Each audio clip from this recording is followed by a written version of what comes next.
Buongiorno a tutti. Well, that's my only word in Italian, so I will continue in French if you don't mind.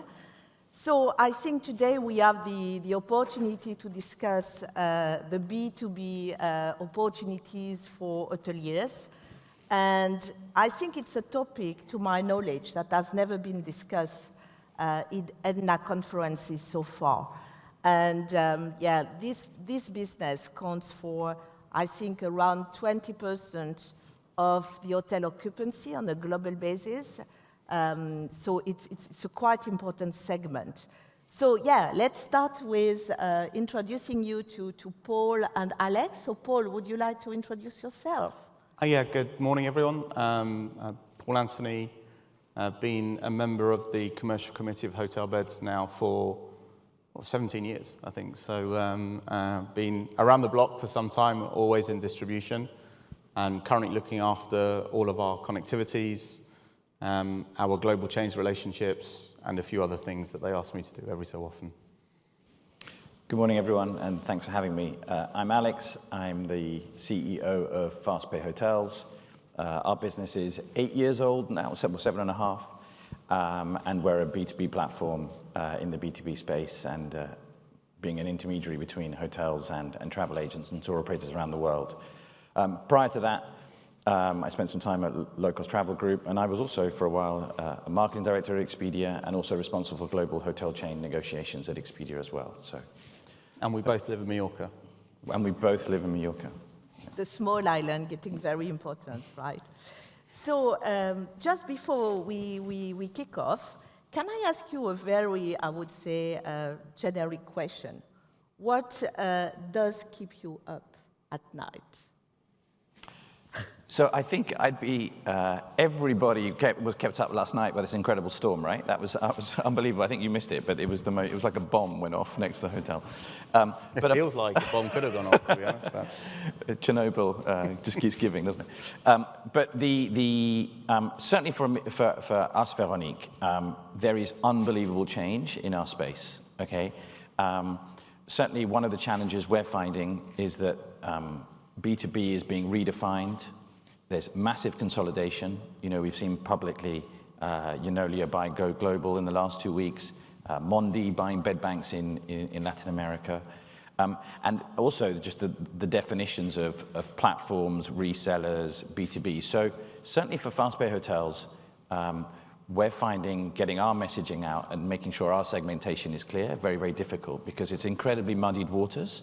And I think the level of knowledge around this segment is really difficult. So certainly we're executing, we're doing well, but I think what keeps us at night is just making sure that our value proposition, our incrementality keeps getting across and keeps making sense.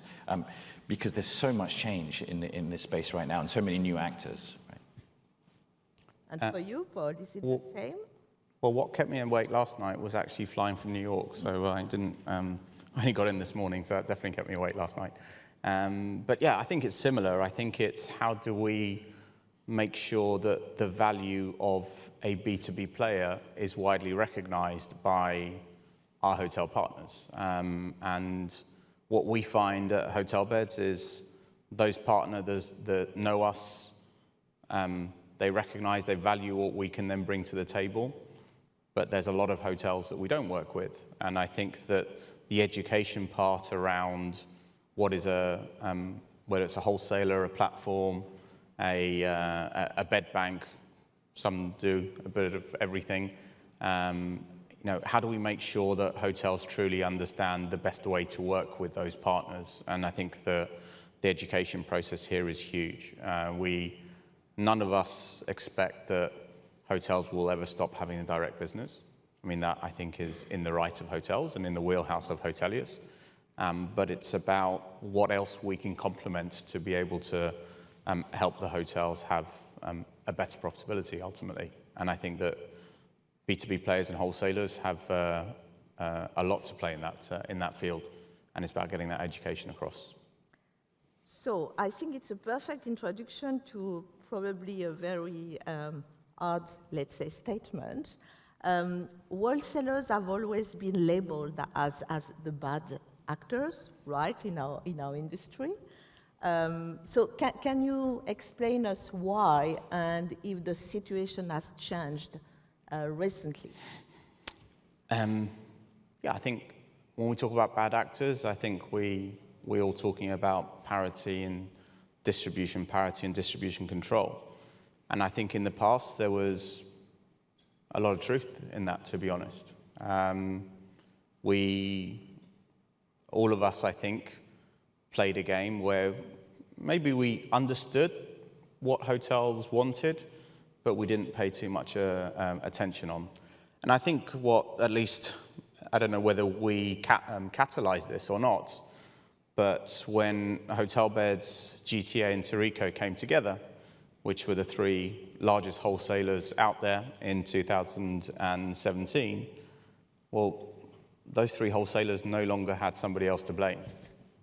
And I think that actually catalyzed then say we need to get serious about this. I think that at the same time you had a march towards more direct business and more OTAs, playing the game. And I think that that's when we got a lot more serious about it, which was in 2018.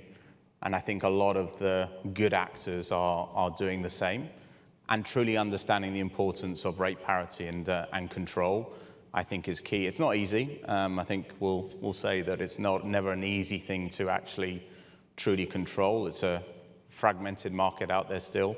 There's a lot of different players that are hyper-connected, but those that take it seriously, I think they work tirelessly to make sure we have what we need for our hotel partners. Alex, do you have the... Yeah, no, I totally agree. I agree with Paul. I think there has been, if you think about where wholesalers came from, a lot of them came from legacy receptives, old school tour operators, guys who had senior roles at, big old British tour operators and like TUI and Thomas Cook, who then set up bed banks, et cetera, et cetera. And they built the technology and they built their processes around undercutting web direct, right? That was what they were built for, okay? Certainly, I think when you look at who the bad actors are versus who the good actors are, from our perspective, parity is a tech problem, right? To solve parity, it's a tech issue, and I think the bad actors and legacy tech usually go hand in hand. When you think about some of the bad actors, they're usually the guys who also don't have virtual credit card payments. They're usually the guys who don't actually have a way of connecting hotels. Many of those are sort of reseller type models, right? But there is definitely a correlation between bad actors and legacy tech, right? I think the modern version of the B2B intermediary has been built for purpose and has been built for solving for parity issues. So I don't think the bad actors were bad people. I just don't think they had the tools to be able to fix it. And I think the hotel chains around the world and all the hotels around the world are now working out who's got the tech and who can get this done properly, right? He who has not built for purpose and is still on tech that is 10, 15, 20 years old in some cases, those guys are still bad actors now, in my view, right? I'd just like to add, I think a lot of the rationale of those BRGs tended to be, it's because there's static rates in the marketplace. Yeah. I think what you see now is that if companies don't have the right tech, even with dynamic rates, they can still create parity issues. Yeah. Indeed, that was, I think, a key learning, right? Because the first time we started to talk about rate integrity and respect of distribution, it was probably 15 years ago, right? And at that period of time, it was mostly static rates. Yeah. And then we decreased or we stopped static rate, and we continued to add rate discrepancies. Yeah, I think what's interesting is at Fastpay Hotels, we only work with dynamic rates, right? So we decided right from the outset to never contract a static rate, load a stop sale or a promotion, right? Everything is through connectivity. We think that's ultimately the way everything's going to go anyway, right? But it's interesting, when we talk to hotel chains, they say, can we talk about rate parity? And we say, yes, please. We're really upset with you, right? Because what we're seeing is that many of the chains, particularly with a high index of franchisees, I was talking to a hotel chain only recently that said in the month of April we had more rate parity violations from our own franchisee network than we did from third parties, right?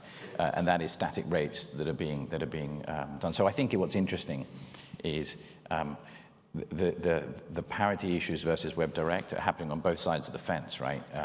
And I suspect as things are getting more controlled, some of the travel intermediaries, or B2B intermediaries, are probably more worried about parity happening within the chain itself than actually on third-party distribution. So tell me, I just have a question that was actually raised to me also yesterday by some of the hoteliers in this room, and which is probably not an easy answer, is how do you define wholesalers, right?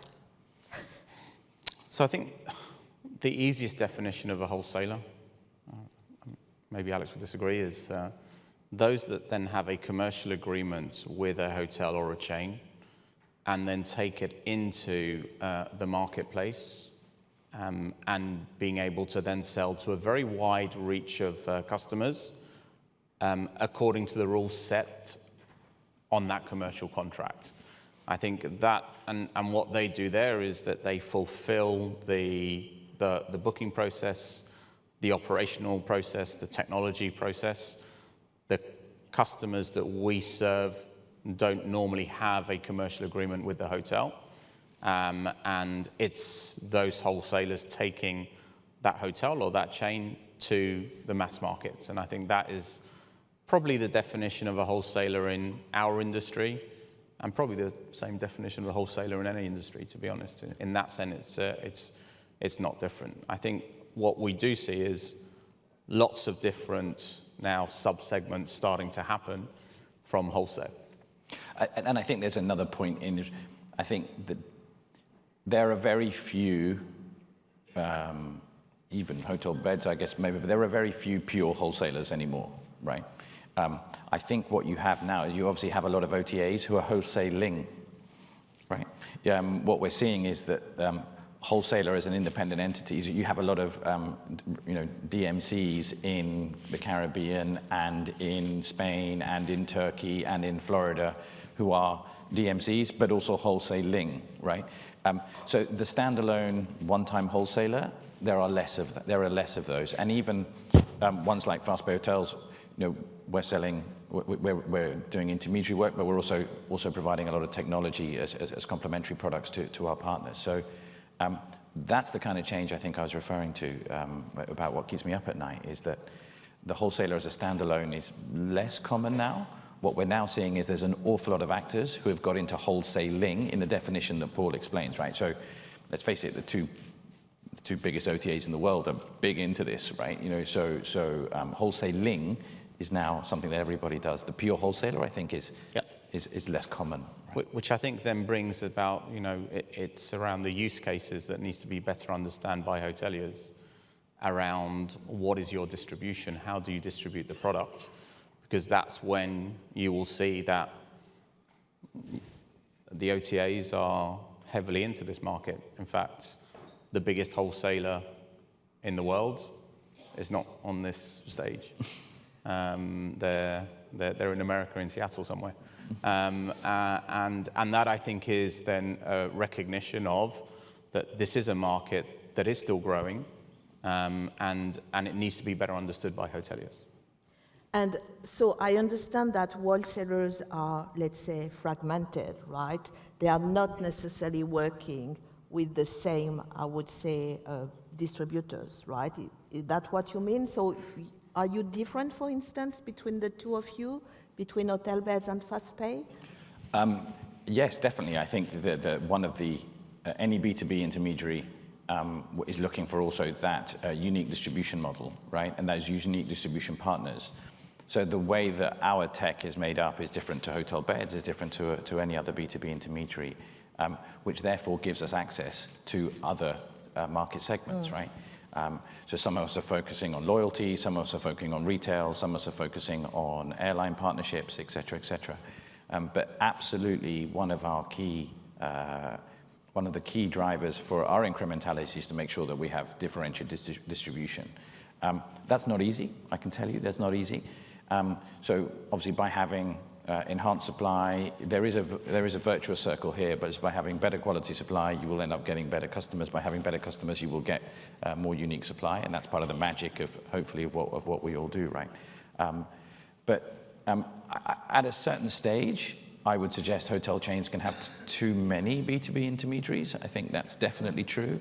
And I think at that point, you need to move to sort of the next phase of why you choose to work with any kind of distribution partner. But there is incrementality, but what I would say is, I don't think anyone needs to work with 25 wholesalers. That doesn't make any sense. Right? Yeah. I think, I mean, to be fair, there is an element of overlap as well.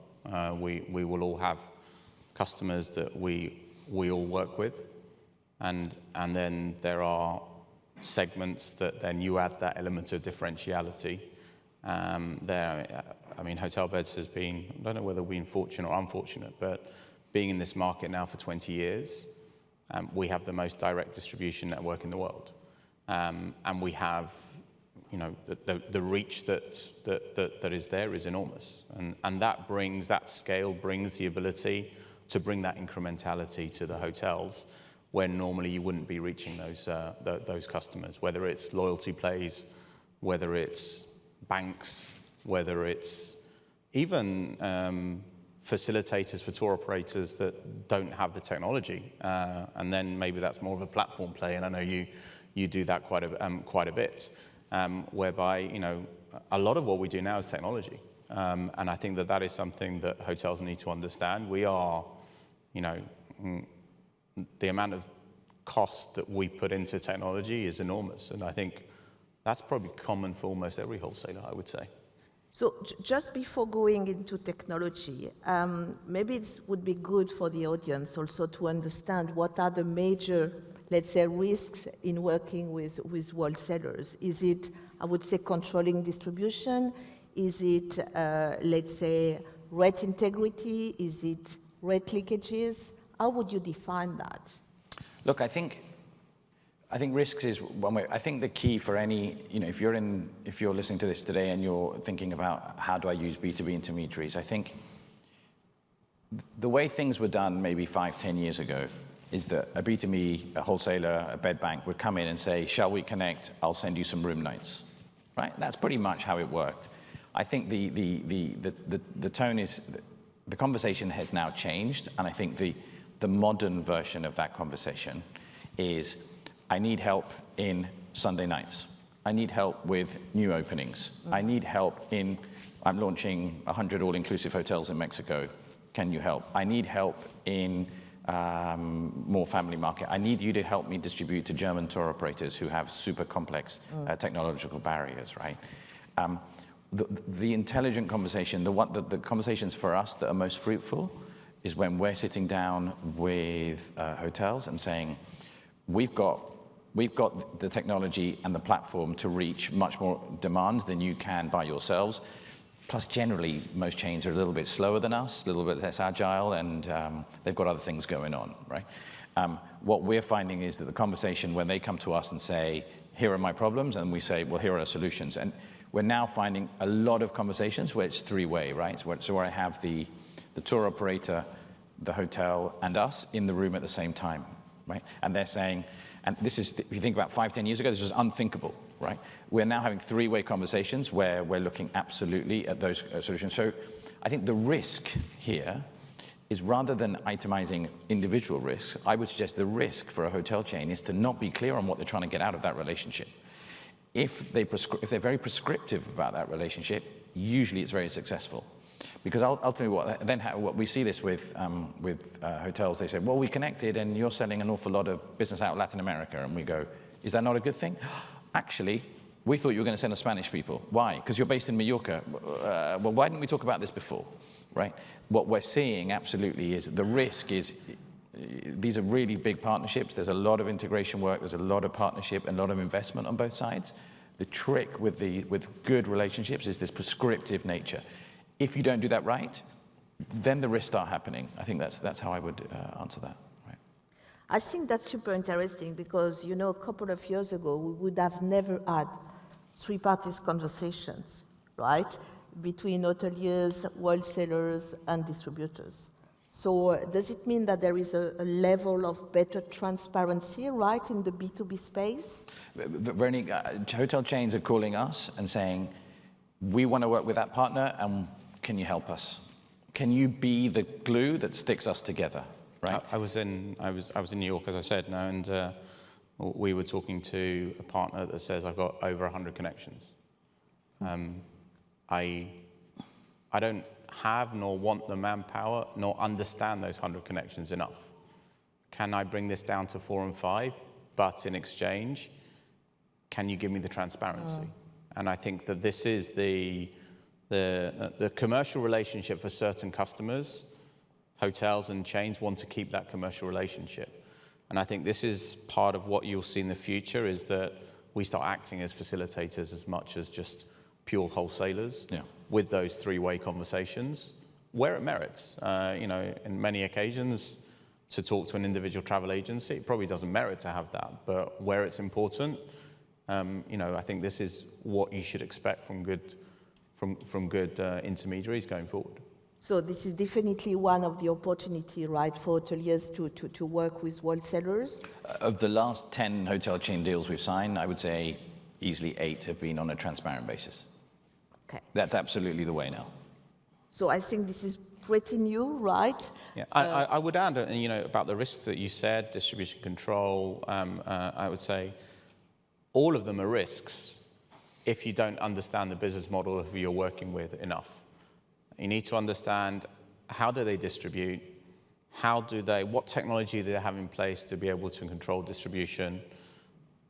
Do they police the market themselves? I mean, we have a program where we police the market. We're like, well, why should the hotel chain tell us that there's a BRG? We'll do it ourselves, right? And I think that is where you start working more as a partnerships, where you actually understand each one's business model, and not in the days gone by to then say, let me connect and see what happens. I think that doesn't, make sense in any business going forward.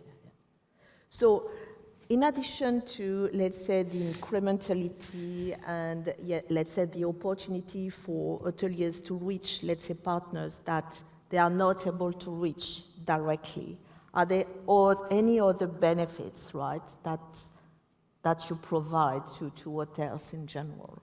Is it around, let's say, payments, for instance? I mean, for us, the really interesting dimension for us is data. Okay. So we're certainly providing more and more dashboards for our hotel chains, right? Who are saying, so traditionally, hotels have a really good view of who's filling their hotels and who's driving more room nights. And hotels are generally attracted to big brands, with people come to the hotels and big sponsors of events, right? But what hotels generally don't have any access to is who's searching for the hotels, for what dates, what party sizes, and what room types, okay? So we have a product called Cockpit, which allows hotels to literally go in and say, what are we getting traffic for and not converting, right? That's an enhancement, I think, of the traditional model. Certainly payments. An awful lot of hotels are saying, listen, we're in a part of the world where it's difficult for us to collect. Can you do that work for us? And then I think the other thing is just tour operating, right? Because we did see the post-pandemic that there is a resurgence, particularly in Europe, of trust of the traditional tour operators, both in Germany, the UK, the Nordics, and Italy, and Spain, etc. But they have really old systems. And there is a fundamental disconnect at the moment between hotel chains who want to sell to these people and tour operators that can't take it. So certainly we think there's a big gap here on providing technology for those kind of businesses. Yeah, I'm going to double down on the data point that Alex said. I mean, at Hotel Beds, we have 4 billion searches a day. That's 50% of the searches that Google have every day. Now, when you think about that, it's there's very few people, any hotel or any hotel chain has that information at their fingertips. So how much are you missing out on? Which markets are you missing out on? Which lead times? I think one of the great things about B2B intermediaries is driving longer lead times to hotels. We see something which is crazy that, and your revenue managers in the room will say that doesn't happen, but the ADO actually reduces closer to arrival. And I think it's because we're not focusing enough on re-educating the consumer. Booking early actually is the best time to book to get the best price. If we do that properly, then the hockey stick that I call of revenue management should go up, it shouldn't go down. Build a base business and get that base business in, and then you have many other channels that then can fill. So I think the use of that data, the real use of that data is critical, that we're not seeing. We're starting to see some hotels and some chains use it, but I think there's a lot more to be done there. And then the other one, I think, is how do we, as an industry, and how do wholesalers and B2B intermediaries help in the whole guest experience? It's a very clunky place. You know, they book with us, they book with FastPay. Once that booking has been done, sometimes the email address is sent to the hotel, sometimes not. Many hotels are trying to reduce their cost of operation. Online check-in. Online check-in, keyless go systems. How do we make sure that that becomes, a lot of people talk about, I think Booking talk a lot about connected trip now. But I think it is about how do we then find a way to really smooth out that guest experience as well. And working with partners that are looking to do that, I think is really critical. So I think that's a good transition to the technology, right? And the importance of AI. So I just would like to touch base on ChatGPT, right? And how you see let's say, the opportunities or the consequences, especially in the B2B space. I think that's obvious in B2C, but B2B, it's always opaque, right? I think I think you've got a gist of our first frontier is technology, right? That's absolutely what these businesses now are. They're tech enablers based on a use case that the hotel needs, and when we provide the gap there. AI, I think, is super exciting, right? We you know, as tech people, we are super excited. We see applications in customer service. But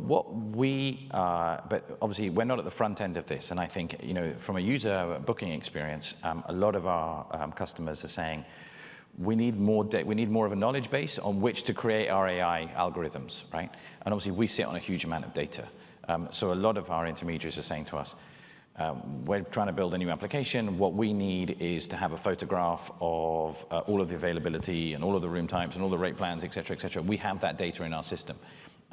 So I think we can enable AI for our partners. And then in-house, obviously, there's an awful lot of applications around content, et cetera, which should, in theory, reduce our cost base. Right? I think that we haven't answered the question yet on AI around the governance of that data. And I don't know if you saw in the news, but I think one of the godfathers of AI actually recently resigned from Google because he's actually scared about how much fake news can come out of AI. So I think there is an element of that the industry and the wider world needs to get right. But undoubtedly, I mean, I think AI for even processes, pricing decisions, recommendations, and even customer service. I think that all of that, I think without touching that whole governance part, I think will then see us then further double down into the use of AI in a responsible way. And I think we need to make sure that we are using it in a responsible way. Good. So I think we are just running a little late. So just a very, let's say, last but not least questions. How do you see the future of, let's say, the wholesale industry, let's say, in 3-5 years? So over the next 18 months, we're going to see a lot of consolidation. Okay, so we're seeing that bed banks have mass distribution and a lot of tech, and there's a lot of businesses that want to get into this, right? So I think we're going to see some consolidation. We may see some M&A. We're going to see a lot of M&A in this space for sure. I think the second part we're going to see is everyone's getting into wholesaling. It doesn't mean they're a wholesaler, but everyone's getting into wholesaling. So a B2B is going to come at you from every angle. Everyone suddenly is a B2B, right? As Corte Inglés and Logi Travel get together, as Mondi buys wholesalers in Brazil, suddenly everyone's into B2B space. So just the definitions. I mean, if you come from a background where you sit in a team and there's a B2B team and an OTA team and there's a corporate team and there's a MICE team and there's a whatever team, all of that's going to have to be rewritten because everyone's getting into B2B, right? So that's the first. I think that's definitely going to change. And also, I think the next frontier here is I think everyone's going to be very, very prescriptive about what makes sense. So I think that the level of conversations is definitely going to go up. Connecting for connecting's sake is not going to be there.